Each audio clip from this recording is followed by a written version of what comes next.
के यशस्वी प्रधानमंत्री नरेंद्र मोदी जी के नेतृत्व में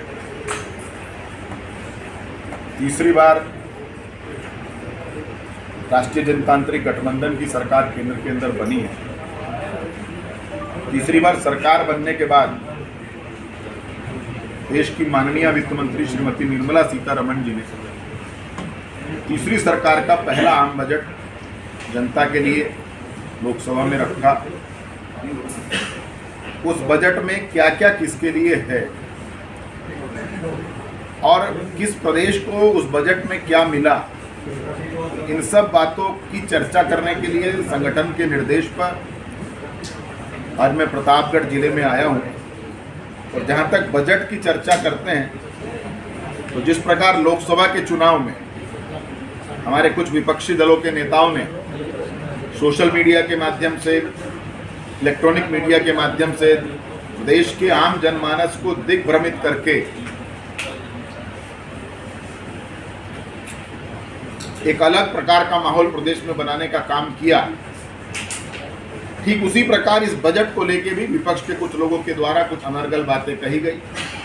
उन सब बातों को जनपद के प्रत्येक जनपद के मुख्यालय पर जाकर के हम सब क्लैरिफाई करें। इस नाते आज मैं इस प्रेस कॉन्फ्रेंस को करने प्रतापगढ़ आया था। जहां तक बजट का विषय है, मैंने बहुत विस्तार से अभी आप सबके बीच में उसकी चर्चा की है और मैंने कहा कि हमारा ये बजट देश के प्रधानमंत्री जी ने और देश के वित्त मंत्री जी ने इस देश के अंदर अब चार ही जाति, वो गरीब है, किसान है, महिला और युवा है, और इन चारों के लिए ये बजट हमारा समर्पित है। हम विभिन्न कौशल विकास केंद्रों के माध्यम से, हम विभिन्न नारी उत्थान की स्कीम्स के माध्यम से,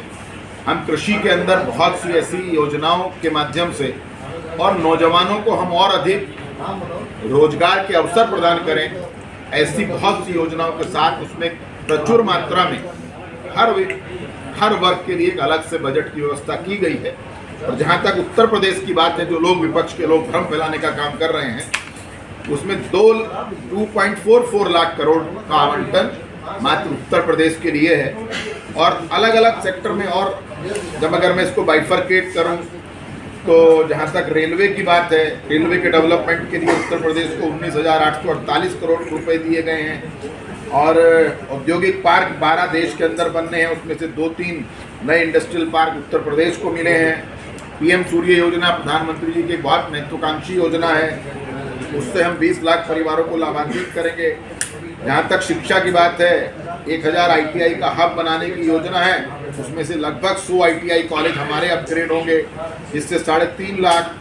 नौजवानों को इंटर्नशिप योजना के नाते 2 लाख युवाओं को सीधा लाभ उसमें मिलेगा। और जिस हाईवे की कनेक्टिविटी के कारण आज पूरा प्रदेश देश के सब कोनों से जुड़ा है, उस हाईवे के लिए 40,000 करोड़ रुपया हमें मिला है और हम 10 नए राष्ट्रीय राजमार्ग भी हम लोगों को मिले हैं। प्रधानमंत्री आवास योजना जो गरीब के सर पे छत, अपना घर और अपनी छत होने का एहसास कराती है, उस योजना के तहत उत्तर प्रदेश में 20 लाख शहरी आवास और 25 लाख प्रधानमंत्री ग्रामीण आवास इस प्रदेश के निवासियों को मिलेंगे। मुफ्त राशन योजना है, हमारी पहले से चलती हुई योजना है। 15 करोड़ लोगों के लिए अगले 5 साल तक इसे जारी रखने का सरकार का निर्णय लिया है। ऐसी बहुत सी चीज़ें हैं और मैं केवल यही कहना चाहता हूँ कि विपक्ष भ्रम फैला करके